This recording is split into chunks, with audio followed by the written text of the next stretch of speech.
Hello everyone and welcome back to another how to build video. This is how to build the brand new Megellda. So this Megellda I did end up summoning, end up going a whole rotation to get her, which is slightly unfortunate, but in the process I did get 10 SSRs, so it was worth it from 10 summons, which is very good. I got 2 copies of Skadi, 2 copies of Red Jericho, a copy of Gerard, and that was pretty much all the good. And 1 copy of Blue Megellda, but I had Blue Megellda like 6-6 like a year ago. But I thought I'd do how to build on her, because I thought, oh, she's a 20 beast character. I also gave the reasons why I summoned in the end. Mainly because of a few little things, which I'll get into in a second. So first, we're going to get into the normal stuff, which is her stats. So her stats, she's got very low pierce rate, very low resistance, low regen rate, crit chance and crit damage. She's not at super high DPS, so it doesn't really matter. Maybe on the new demonic beast she would need better stats if you were to use her there, which she can be used there. If you don't know, she can be used on every single demonic beast, but we'll get into that later on. Her crit resistance is also very low, but her crit defense isn't actually too bad. I'm not going to say it's the best, but it's definitely better than some characters, even recent characters. Recovery rate, decent. Lifesteal, of course, is actually very good, because for some reason Megellda always had very good lifesteal. So onto her cards, she has a single target to the old gauge. Unfortunately, this is still the old one. I don't understand why they haven't removed the old one and replaced it with the one that Terry has, which is the one that removes 2 old gauge at level 2. You know, instead of only still removing 1. I don't understand that. If she's meant to be a newer character, why didn't they just, you know, spice it up a little bit? This cleanse card is the exact same as Elate's one, which is okay, because it's a cleanse card, and her passive has something to do with cleansing, which is also very useful as well. So it's not too bad. Her ultimate is Power Strike, which is also, we all know, is a very powerful ultimate, especially at 6-6, where the multiplier is 945%, which is actually insane. Like, her ult is 6-6, will probably be hitting damage cap much harder, much more, you know, normally than a Mael ultimate, only because Mael is an AoE and requires you to have 6-6, and when Megellda's Power Strike, which means, you know, you don't have to worry about debuffs. Most enemies, most bosses nowadays have high defense related stats, so it's completely fine. Megellda will absolutely murk it. But of course, you do require for that you will have her 6-6, but most people will not have that. Onto her passive now. So her passive is where, in my opinion, this is the reason why I summoned for her, because Grand Cross, or Netmarble, which I should say, have a very weird thing of how they release characters. Very weird way. They release a character they're normally very bad or very mediocre, and then all of a sudden they release something, let's just say, for some reason they decide to start giving people new relics. And they decide to give Megellda a second relic. Well, then she'll immediately spike again, because that new relic will probably have something to do with the new demonic beast, and that's what I initially think, and that's what my thoughts are, is that she's going to be used for some other team, an unknown team for the demonic beast. Because if you don't know, Freya is an unknown. Freya, both the brother and the sister are both unknown. One of them is still yet to get a relic, which could be insane as well. So it's like, you know, pretty good. But anyway, let's get into our passive. So our passive is increase allies' HP related stats by 6% up to 30%. So it stacks up to 5 times and fills 1 orb every time the hero uses a skill. So there is already a difference between this Megellda and Tonar. So Tonar gives you 10% more HP related stats, yes, but this is something I noticed when I was watching videos on her. Her ultimate actually gives everyone on your team 1 ult gauge. Tonar doesn't do that. Tonar has to use a natural skill, an attacking skill, for that to happen. Megellda can actually use an ultimate, and you still get the ult gauge, which in my opinion is actually pretty cool. Also, this is also another reason why I think she could be used in the future. Allies who have had their debuff removed by her skill recover 20% of their max HP, which is actually very good. So normally healing cards are based off your attack, and normally I guess sometimes you might have really high attack, you might heal quite a bit, but 20% max HP in my opinion is much better, because if you don't know, it's like there is a crit heal sort of thing. If you are able to get a crit on a heal, you heal a lot more. That's recent characters like Vesgotha on Bird are very useful, so they increase your crit chance. They can increase your crit chance by 45%, which is a lot of extra healing. Onto Heroic. So Heroic is very useless. It's only good for the original Demonic Beast Bird, and it doesn't work anywhere else. The Heroic doesn't even work on her because she does not have a recovery skill. She only has a cleansing skill, or a buff skill, as the game would call it. which is slightly irritating, but of course, they might just give her a second relic, or they might rework how the relic works, so whenever a debuff is cleansed from any demonic beast, something like that, they might just change it a little bit, just because if not, they've created a useless character. I do think, I'm still going to keep this standpoint.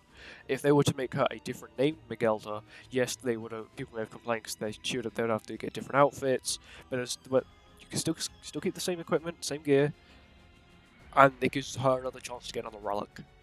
And currently, I'm seeing it as a very low possibility that she will get another relic, but I also see that it's Netmarble, so anything can really happen.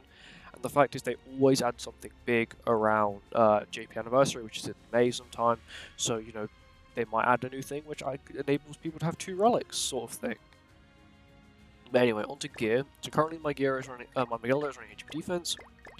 But if I was to use her for most things, it would be attack defense. So if you're wondering why not attack crit dam, firstly, she doesn't crit very much, and secondly, there's no point as her attack related stats are horrible. Of course, because you can see her CC is 57k, she does have a decent set on. Crit chance is very low, so she would need a lot of boosting of crit chance, even with, a really high boosting team. She's still not going to crit too much unless you've got... The only time I really see her crit, constantly, is when I'm using Festival Gotha and her, because she gets her own buffs. You've got Festival Gotha's passive, you also got Festival Gotha's Relic, which boosts her attack-related stats more, that makes her a little bit more useful. Of course, if you don't have Blue Megellda, and you summon for this Red Megellda to do Bird, yes, it is possible. And yes, I still recommend attack defense over attack crit dam, mainly because you still want to be doing decent amount of damage. Her attack skills don't actually do too much. Let me show you. Much better if I show you. Of course, do bear in mind that this enemy here has no defense related stats, so of course she might end up critting pretty often, but that is not very normal. As you can see, 24k on a character that has no defense related stats.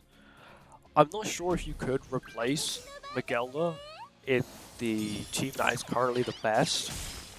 That's not too bad damage, but she did crit, of course. And then, of course, level 3, which are very rare to get, but, still possible to get. I have got level 3s on birds before. 73k, yeah. Animation's pretty cool though. She has very unique animations. That's what I like about Megellda. She's a very unique character in terms of animations and stuff like that. Especially her ultimate here.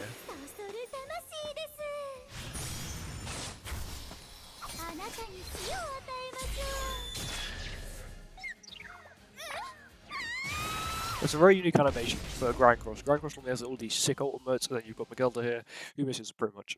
Well, misses the attack, and then it's just windmill it to hit them.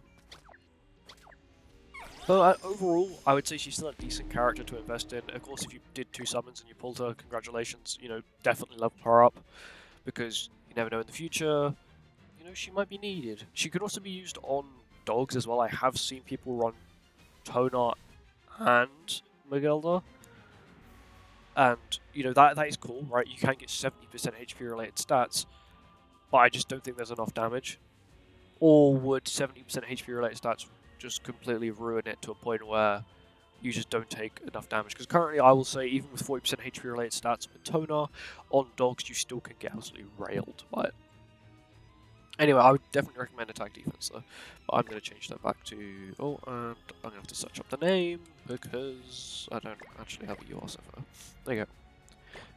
When it comes to equipment, I have all of the free-to-play ones, plus the one Hall Pass one here. That came back again not too long ago. I did buy it. Of course, you do have all these paid outfits as well. Some of them not too bad. This one sort of suits this Megellda. Well, actually, kind of sort of looks like this outfit she has default, so maybe it's not worth it. Weapons-wise, she is missing a weapon, and she has had 2 event weapons released. She had the Christmas weapon, and as well as the Hawk Pass weapons, of course. If they do come back and you do want to get the 5th weapon from Megellda, that's where they are obtainable from. Cosmetics-wise, this is the Hawk Pass one. These 2 are from Affinity, from the other 2 Megelldas, from Megelldas, and this is the default one. So you've got enough definitely for headgears-wise. Decent lifesteal on all of them, of course. This one actually has quite a bit of lifesteal, which is actually kind of cool. But overall, Megellda's a very good character. I do think in the long run, she will be better. I did also have this opinion when Freya came out, and I said, oh, I'm scared he's going to be mega needed for a demonic beast. And guess what? I was completely correct. He was needed for dogs, he was then used for every demonic beast, and I think that characters that are universal to demonic beast are much more appealing than characters that are only used for one demonic beast. So the only thing they should be doing, and if you watched Nag's video, you'd probably understand. He said that specific characters are made to beat the demonic beast. What I think they should do is you develop a character that is overall good for demonic beast. I don't know, one that increases your attack roll, all of your stats. Actually, not even attack roll stats. Really increases all of your stats only on demonic beast by X amount, sort of like your Megellda. But they also have a cleanse, and they've also got a deplete old gauge card, and they've also got a decent ornament, and they've also got a decent relic, which helps as well. If they add these things to one character and make it so it's a one-time investment of 600 instead of every single time a demonic beast comes out, you're making several investments of like, I don't know, 1200 for 2 Ragnarok characters, or I think if you wanted to make the current really best team for the new Nidhogg, you need Freya, which is 600, Mael, which is 900. Who else is on that team? I completely forgot. Liz, which is free, and L8, which is 600, but it's pretty much free now. So you're still looking at 1500 diamonds you need to spend just to have that team. That doesn't include then the relic you would need as well, which is kind of insane. That's just my thoughts on it. But of course, let me know what you think in the comment section below. Anyway, bye bye.